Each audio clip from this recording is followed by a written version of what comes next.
এখন যে জায়গাটায় দাঁড়িয়ে আছি ওদিকে হচ্ছে আর এই পাশে দেখতে পাচ্ছি হচ্ছে ঠিক আমি কিন্তু আমি যেতে পারবো না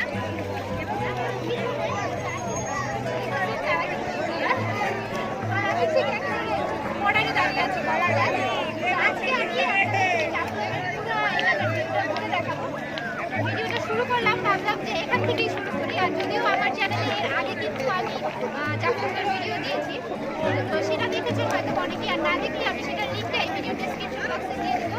তো আমি এখন আমার ফ্যামিলির সাথে একটু এনজয় করি, আর বাদ বাকি যে জায়গাগুলো আমি দেখছি এগুলো আপনাদেরকে পরে দেখাবো। ঠিক আছে, তো আপনারা অনেকে থাকবেন আমাদের সাথে। তো আমরা বাসা থেকে বের হয়ে পড়েছি, আর শহর থেকে জাফলং যেতে 1.5 ঘন্টার মতো সময় লাগে। তো এটা আসলে রাস্তার উপর ডিপেন্ড করে। আর আজকে আমরা হচ্ছে 4 জন যাচ্ছি, মা, আমি, আপনাদের ভাইয়া আর হচ্ছে আমার দেবর। আফিফ যাচ্ছে না, কারণ আজকে প্রচণ্ড রকমের গরম। এই গরমে ছেলেটাকে বাইরে নিয়ে গেলে আসলে ও অসুস্থ হয়ে যাবে। এর আগে একবার নিয়ে গিয়েছিলাম ওকে। তো যাই হোক, আর আজকের ভিডিওতে ডিটেলস আপনাদের জাফলংয়ের খুঁটিনাটি সব কিছু ঘুরে ঘুরে দেখাবো। আর একটা জিনিস দেখে আমি ভীষণ অবাক হয়েছি, মানে আমি কখনো চিন্তাও করিনি এমন কিছু আমি জাফলংয়ে দেখব। তো সেই বিষয়টাও আপনাদের সাথে শেয়ার করব।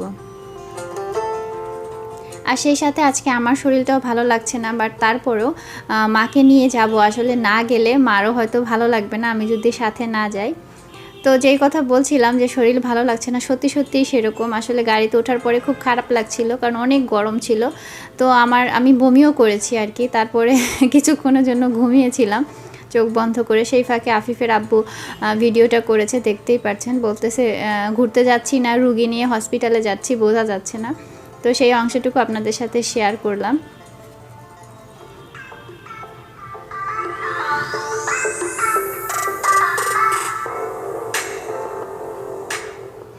আর জাফলং যাওয়ার পথের রাস্তাগুলো কিন্তু অসম্ভব রকমের সুন্দর, মানে এক কথায় চোখ জুড়িয়ে যাবে। কিছুটা রাস্তা একটু খারাপ আছে, সেই জায়গাগুলো আপনাদেরকে দেখাবো। আর যখনই জাফলংয়ের একদম কাছাকাছি চলে আসবেন, তখন একদম একপাশে মনে হবে যে মেঘে, মানে পাহাড়গুলো একদম ছুঁয়ে গেছে, মানে পাহাড়গুলো মেঘকে ছুঁয়ে ফেলেছে এরকম মনে হয়। আর খুবই সুন্দর লাগে। আর এই পাহাড়গুলো সবসময় না এমন সবুজই থাকে, অসম্ভব ভালো লাগে। আর পাহাড়ের ফাঁকে ফাঁকে ঝর্ণাগুলো দেখা যায়। আসলে এত দূর থেকে ক্যামেরা সেটা বন্দি করা সম্ভব হয়নি। আর জুন জুলাই মাসের ঝর্ণাগুলোতে পানির ফ্লো অনেক বেশি থাকে, তখন আরও বেশি সুন্দর লাগে। তো এতটা মনোরম দৃশ্য আসলে সবসময় পুরোটা কিন্তু ক্যামেরায় ধারণ করা সম্ভব হয় না। আর এই সুন্দর দৃশ্যর মাঝেও কিছু পচা জায়গাও আপনাদের দেখিয়ে দিই। এই যে দেখতে পাচ্ছেন, জাফলংয়ের একদম যখন কাছাকাছি চলে আসবেন, তখন কিছুটা রাস্তা এরকম ভাঙা থাকবে, দেখতেই পাচ্ছেন কি পরিমাণ ভাঙা। আর এখানে গেলে অবশ্যই সাজুগুজু করে যাওয়ার কোনোই দরকার নেই, কারণ এই রাস্তার মেকআপ দিয়েই আপনি মেকআপ করে ফেলতে পারবেন। আর এদিকে দেখেন এই বাদরটার কাণ্ড দেখেন, আমার দেবর সাগর, সে কী করছিল। তো এর মধ্যে গাড়ির মাথাও একটু গরম হয়ে গেছে। আর আমরাও ভাবছিলাম জাফলংয়ে, আমরা যেহেতু দুপুরবেলা রওনা দিয়েছি, তো আমাদের এখন হচ্ছে 2টার মতো বাজে, তো আমরা খাওয়াটা এখানেই সেরে নিব। এই জন্য জাফলং যাওয়ার আগে আগে একটা জায়গা সিলেক্ট করলাম, এবং সেই জায়গায় বসে আমরা দুপুরের খাবারটা সেরে নিব। তো এখন মা সিলেক্ট করতেছে কোন জায়গায় আমরা বসবো। কথা ছিল যে ছায়ার একটা জায়গায় বসবো, কিন্তু মা যে জায়গাটা সিলেক্ট করছে সেটা মোটামুটি রোদ ছিল, বাট তারপরও মা সিলেক্ট করেছে, সেখানেই বসলাম। আর এই যে আমাদের আজকে দুপুরের হচ্ছে লাঞ্চ মেনু বলা যায় এটা। তো সকাল সকাল অবশ্য আম্মু তাড়াতাড়ি করে আমাদের জন্য রান্না করে দিয়েছিল, তো সেগুলোই আমরা নিয়ে এসেছি। আর এখন আমরা এগুলো এখান থেকে খাবো।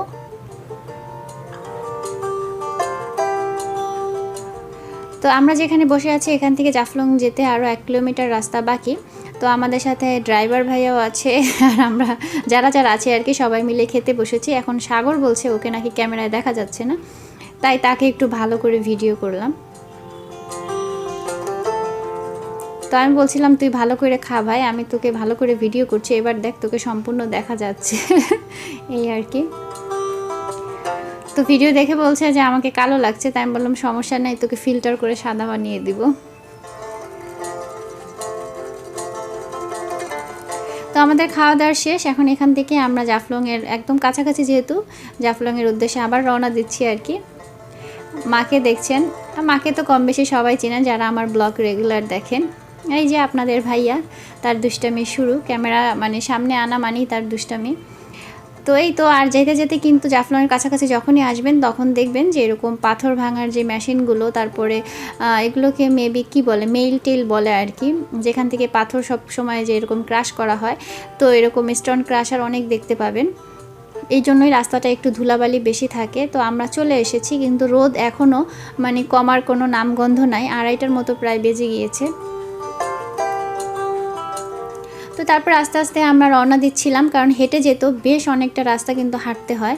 তো আল্লাহ আল্লাহ করে রওনা দিচ্ছিলাম। আমি বেশ কয়েকবার এসেছি জাফলং, তো আমার আসলে জাফলং মানে দেখতে আসার মতো অতটা ইচ্ছে ছিল না, বাট তারপরেও মা জাফলং দেখেনি, মাকে নিয়ে আসবো বলে আবার আসলাম।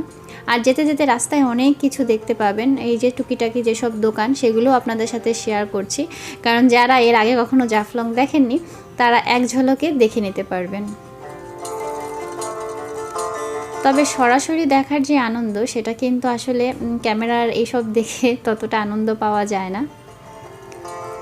তো জীবনে অবশ্যই একবার হলেও সরাসরি ঘুরতে আসবেন, ঘোরার জায়গাগুলো দেখবেন, আর ফ্যামিলির সাথে ঘুরতে কিন্তু অন্যরকম একটা ভালো লাগা কাজ করে।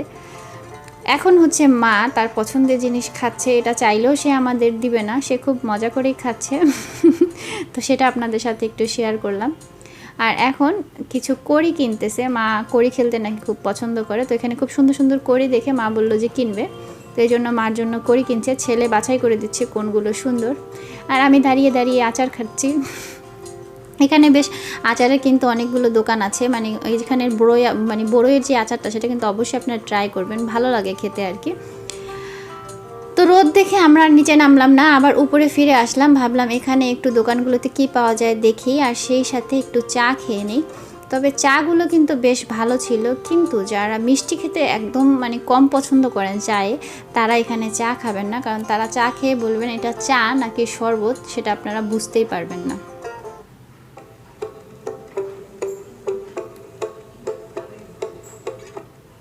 তাই যারা চিনি কম খান তারা অবশ্যই এখানে চা খাবেন না, তবে চা ভালো ছিল। তারপরে এখানে আপনাদেরকে দেখিয়ে দিই, এই যে দেখছেন এখানে হচ্ছে শিলপাটা বানানো হচ্ছে, এটা জাফলংয়ের অন্যতম একটা মানে সৌন্দর্য বলা যায়। ওখান থেকে পাথরগুলো তুলেই কিন্তু এখানে শিলপাটা তৈরি করা হয়ে থাকে সাধারণত, যদিও শহরে পাওয়া যায়, বাট অনেকেই এখান থেকে কিনে নিয়ে যায়। তো মাকে সেগুলো দেখাচ্ছিলাম। আর তাছাড়াও এখানে কিছু কিছু দোকানপাট আছে, সেগুলো ঘুরে ঘুরে দেখাচ্ছিলাম। ভাবলাম যে রোদ যেহেতু বেশি, তো আমরা নিচে না নেমে উপরের অংশটায় যা যা শপিং করা যায় বা কিছু দেখা যায় সেগুলো দেখার কাজটা সেরে ফেলি, তারপরে আমরা নিচে যাব। তো মোটামুটি যা যা মানে সেল করে এখানে সেগুলো একটু দেখানোর চেষ্টা করেছি। তারপরে করতে করতে মোটামুটি আধা ঘন্টা পার হয়ে গিয়েছে, কোন দিক দিয়ে টের পাইনি। তো তারপর ভাবলাম অবশেষে এবার নিচে যাওয়ার পালা, যেটা দেখার জন্য আমরা এসেছি এবং অধীর আগ্রহে বসে আছি।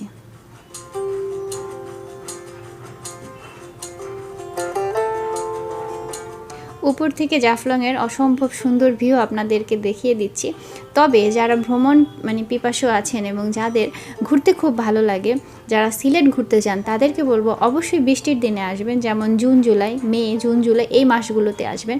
ওই সময় হচ্ছে সিলেটের আসল সৌন্দর্য দেখা যায়।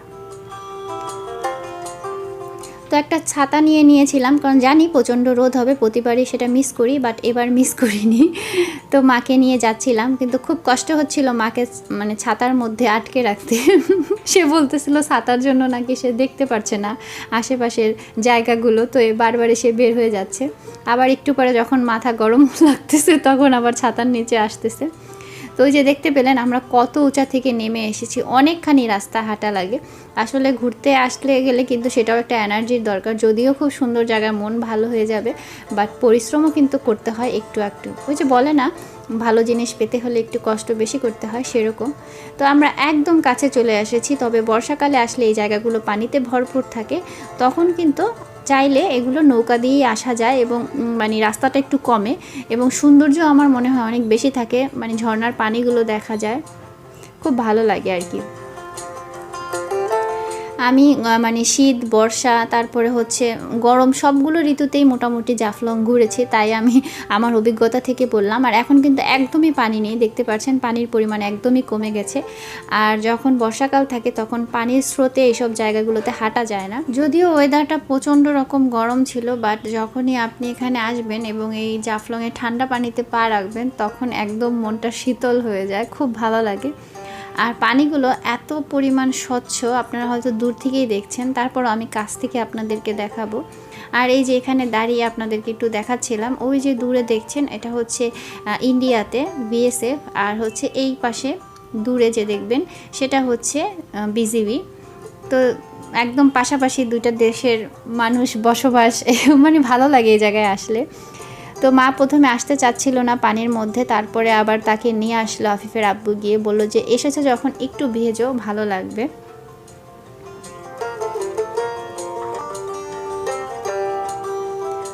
তো মা যেহেতু গরমের মধ্যে হেঁটে এসেছে, প্রথমে ভেবেছিল পানি প্রচণ্ড গরম হবে, বলতেছে গরম পানির মধ্যে হেঁটে কি হবে, পরে পানিতে পা দিয়ে বলতেছে অনেক ঠান্ডা। মানে মার এই অভিজ্ঞতাটা মানে ভালো লেগেছে মার কাছে আর কি। আর ওখানে ওই যে দেখছেন বোটে করে, তারা হচ্ছে অস্ট্রেলিয়া থেকে এসেছে, তাদের সাথে আমরা একটু কথা বলেছিলাম, যদিও তারা ইন্ডিয়ার সাইডের থেকে বেড়াতে এসেছে। তো তাদেরকে একটু জুম করে দেখানোর ট্রাই করছি। তো তাদেরকে হাই দিচ্ছি, মানে তারা প্রথমে হাই দিচ্ছিল, পরে আমরাও হাই দিলাম আর কি। তো বিভিন্ন দেশ থেকে কিন্তু ট্যুরিস্ট এইসব জায়গায় বেড়াতে আসে। আসলে যারা মানে ঘুরতে পছন্দ করে তারা কিন্তু নির্দিষ্ট দেশ, নির্দিষ্ট গণ্ডির মধ্যে কখনোই সীমাবদ্ধ থাকে না। দেশের সব দেখা হলে তারা দেশের বাইরে চলে যায়। আর অবশেষে পানি দেখে আমি লোভ সামলাতে পারিনি, আমার ভিজতে ইচ্ছে হয়েছে, আমি মানে ভিজে গিয়েছি, যদিও সেই প্রিপারেশন নিয়ে যাইনি, বাট তারপরেও যতবারই গিয়েছি ভিজবো ভিজবো করে ভেজা হয়নি, বাট এবার একদম ভিজেছি আর কি। তো এই যে দেখছেন পিছনে ওই যে ঝুলন্ত ব্রিজটা দেখা যাচ্ছে। আর এখন মায়ের সাথে আমরা একটু বসলাম। মাকে তো প্রথমে পানিতে আনাই যাচ্ছিল না, পরে তাকে এখানে বসিয়ে দিয়েছি, পরে সে খুব মানে আনন্দ পেয়েছে, বোঝা যাচ্ছিল আর কি, যদিও মা ক্যামেরার সামনে একদম হাসতে চায় না। তো মা ছেলে বসলো, তাদের একটা ছবি তুলে দিলাম। আমি আফিফের আব্বুর সাথে দুষ্টামি করছিলাম যে আফিফের মতো একটা হাপ্পা দাও মাকে। তো এই তো, আর এদিকে সাগরও চলে আসছে, মানে ওর হিংসা লাগতেছিল, বলতেছে তোমরা ছবি তুলবে আমিও তুলবো, এই আর কি। আর একটা মজার জিনিস দেখায়, ওই যে দেখেন এক ভাইয়া আরেক ভাইয়াকে গোসল করিয়ে দিচ্ছে, একদম মানে পিঠ মেজে দিচ্ছে। পিঠ তো আসলে সচরাচর একজনেরটা একজন ধুয়ে দিতে পারে না ভালো করে, তো এইভাবে করা হচ্ছে আর কি। আর আফিফের আব্বু মাছ ধরছে। তো অবাক করা যে বিষয়টা আপনাদের সাথে শেয়ার করবো বলছিলাম, সেটাই বলছি যে এখানে অনেক মাছ পাওয়া যায়। এরকম পানির মধ্যে কখনো আমি মাছ আসলে দেখিনি। একটু পরে আপনাদেরকে আরও কাছ থেকে দেখাবো যে মাছগুলো কিভাবে মানে একটার পর একটা লাভ দিচ্ছে, মানে অবাক হবেন আপনারাও হয়তো, যে স্রোতের মধ্যেও সেটা বোঝা যাচ্ছে। আর দেখতেই পাচ্ছেন ওই দিন অনেক ট্যুরিস্ট ছিল, আসলে শীতকাল আসা শুরু করছে, আর এখন থেকেই কিন্তু ট্যুরিস্টের পরিমাণ বেড়ে যাচ্ছে ঘোরার যেসব জায়গা আছে সিলেটে সেই সব জায়গায়।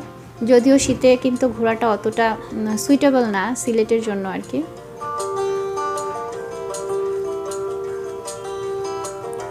বাট সবাই দেখা যায় মানে শীতের মধ্যে একটু বন্ধ টন্ধ থাকে স্কুল টিস্কুল, যার কারণে সবাই শীতের মধ্যেই কিন্তু ঘোরাটা বেশি পছন্দ করে।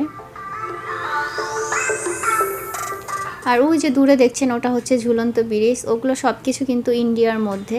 আমরা কিন্তু এই যে পানিতে দাঁড়িয়ে আছি, পানির মাঝামাঝি দিয়েই হচ্ছে ইন্ডিয়া আর বাংলাদেশ দুইটা সীমান্ত করা। আমি ভিডিওর শুরুতে যেভাবে আপনাদেরকে দেখিয়েছিলাম কথা বলে, তো আমরা ওই পাশে যেতে পারবো না, কিন্তু ওই পাশে ইন্ডিয়ান ট্যুরিস্টরা ভিজতেছে, এই পাশে বাংলাদেশি আমরা যারা আছি আমরা ভিজতেছি, মানে এটার আনন্দটা একটু অন্যরকম।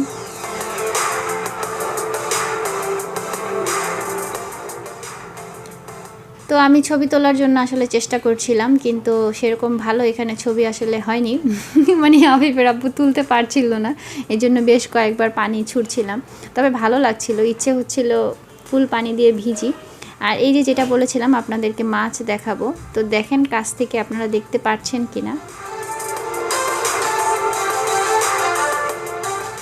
ছোট ছোট মাছগুলো একদম একটু পর পর লাফ দিচ্ছে, কাছ থেকে খুব সুন্দর দেখা যাচ্ছে, বাট ক্যামেরায় রোদ্রের আলোর জন্য অতটা বোঝা যাচ্ছে না, রিফ্লেক্ট হচ্ছে আর কি। তো তারপরও আই থিঙ্ক বোঝা যাচ্ছে। তো এখন আমাদের এখান থেকে ঘোরা টোরা শেষ, আমরা এখন উপরে উঠছি। খুব সুন্দর একটা সময় কাটিয়েছি। আর সকালে গেলে কি ফুল রোদ্রের সময় এই জায়গাটা ঘুরতে হয়, বাট আমরা এই জন্য প্ল্যান করে গিয়েছিলাম যে আমরা একটু দেরিতে বের হব, যাতে আমরা ওই জায়গায় 2টা-3টার মধ্যে পৌঁছাই এবং বিকাল টাইমটাই আমরা ওই জায়গাটায় ঘুরবো। তাহলে যেটা হয় যে মানে রোদ্রের পরিমাণটা কম থাকে এবং খুব মজা করে ঘোরা যায়, যেটা আমরা এবার ঘুরতে পেরেছি। তারপরও কিন্তু কাহিল অবস্থায় হয়ে গিয়েছিল, আমাকে দেখে হয়তো বুঝবেন, একটু পরে হাঁটতেই পারছিলাম না। আসলে এতখানি রাস্তা হাঁটার পরে আর ওই যে পাথরের উপরে হাঁটলে না পায়ের উপরে একটু প্রেশার পড়ে আর কি। তো এই যে যেই বড়ই আচারের কথা বলছিলাম, এখানে বড়ই আচার মা খুব পছন্দ করেছে, যার কারণেই আসলে আমার খাওয়া হয়েছে। যদিও আমি আচার খাই, তবে খুব বেশি পছন্দ করি এরকম না। তো মাকে কিনে দিলাম, সেই ফাঁকে খেয়ে দেখি যে ভালোই লাগলো, এই জন্য বললাম আপনারাও ট্রাই করতে পারেন। আর এই যে এখন মোটামুটি সন্ধ্যা হয়ে যাবে কিছুক্ষণের মধ্যে। তারপরও আপনাদের যতটুকু পেরেছি সেই ভিউটা দিয়েছি। আর হচ্ছে এখানে কিন্তু জাফলং আসলে কিন্তু মায়াবী ঝর্ণা দেখতে ভুলবেন না। আর এই যে দেখেন আমরা হেঁটে হেঁটে এখন যাচ্ছি, আমাকে দেখে নিশ্চয়ই বুঝতে পারছেন আমি কতটা ক্লান্ত। আর যে মায়াবী ঝর্ণার কথা বলছিলাম, আসলে ওখানে যেতে হলে অনেকটা রাস্তা হাঁটতে হবে, বাট মাকে নিয়ে এতটা হাঁটা পসিবল না, তাই আমরা সেখানে গেলাম না। এখন আবার এই সিঁড়ি বেয়ে বেয়ে উঠতে হবে, এগুলো দেখে একটু ভয় লাগছিল। তো বর্ষাকালে আসলে অবশ্য নৌকা নিয়ে আপনারা বেশ খানিকটা জায়গা ঘুরতে পারবেন। আসলে ভিডিওতে আপনাদের সাথে এক একটা জায়গার কিছুটা হলেও পরিচিতি দেওয়ার ট্রাই করছি, কিভাবে যাবেন কি করবেন সেটাও বলছি, তার পাশাপাশি কিন্তু মানে আমাদের জন্য একটা মেমোরি হিসেবে রাখতেছি, তাই আমাদের মুহূর্তগুলো এই একটা ভিডিওর মধ্যে দেখা যায় বন্দি করার ট্রাই করেছি। তো এখন হচ্ছে আমরা যাচ্ছি 0 পয়েন্ট বা তামাবিল 0 পয়েন্ট যেটাকে বলে, একদম মানে বর্ডার আর কি, বাংলাদেশ আর ইন্ডিয়ার, যেখানে 2টা গেট আছে, দেখলেই বোঝা যাচ্ছে যে বাংলাদেশ আর ইন্ডিয়া। তো সেই জায়গাটাও নিয়ে যাচ্ছি, কারণ এখানে যারাই আসে জাফলং তারা অবশ্যই সেই গেটটা দেখতে যান। তো জাফলং যারা আসবেন অবশ্যই এই জায়গাটায় যেতে ভুলবেন না। আর শহর থেকে আপনারা কিন্তু সিএনজি বা আপনারা হচ্ছে কার, মাইক্রো যে কোনো গাড়ি নিয়ে চলে আসতে পারেন জাফলং। তো এটা গাড়ির উপর ডিপেন্ড করে, আপনারা 1500, 2000 বা 2500, 3000 আসলে গাড়ির উপর নির্ভর করে আপনাদের দামটা নির্ধারণ হবে। তো দেখতেই পাচ্ছেন তামাবিল 0 পয়েন্ট, ওই পাশে এই যে ইন্ডিয়ার গেটটা দেখা যাচ্ছে, আর আমরা বাংলাদেশের এই পাশে দাঁড়িয়ে আছি। তো আজকে অনেকটা সময় বাইরে কাটানো হয়েছে, কিন্তু আসলে অনেক কিছুই দেখছিলাম, কিন্তু আসলে অতটা মন মতো ভালো লাগছিল না, কারণ মায়ের মন বলে একটা কথা, এই প্রথম আফিফকে রেখে এতটা সময়ের জন্য বাইরে, তো এই জন্য আসলে ভালো লাগছিল না। আফিফকে অনেক বেশি মিস করতেছিলাম, আবার মনে হচ্ছিল যে এরকম গরমের মধ্যে আফিফকে না আনাটাও ভালো হয়েছে বাচ্চাটার জন্য আর কি। তো যাই হোক, মা যেহেতু এসেছে, মাকে নিয়ে আরও নতুন নতুন অনেক জায়গায় যাওয়ার চিন্তা ভাবনা আছে, মাকে ঘুরে দেখানোর ইচ্ছা আছে। তো দোয়া করবেন যাতে মা সুস্থ থাকে, তাহলেই আমরা যেতে পারবো। আর আজকের ভিডিওটা এখানেই শেষ করছি, কেমন লেগেছে অবশ্যই কমেন্ট করে জানাবেন। আর নতুন ভিডিও পেতে অবশ্যই আমাদের সাথেই থাকবেন। তো দেখা হচ্ছে নতুন ভিডিওতে, সেই পর্যন্ত আল্লাহ হাফেজ।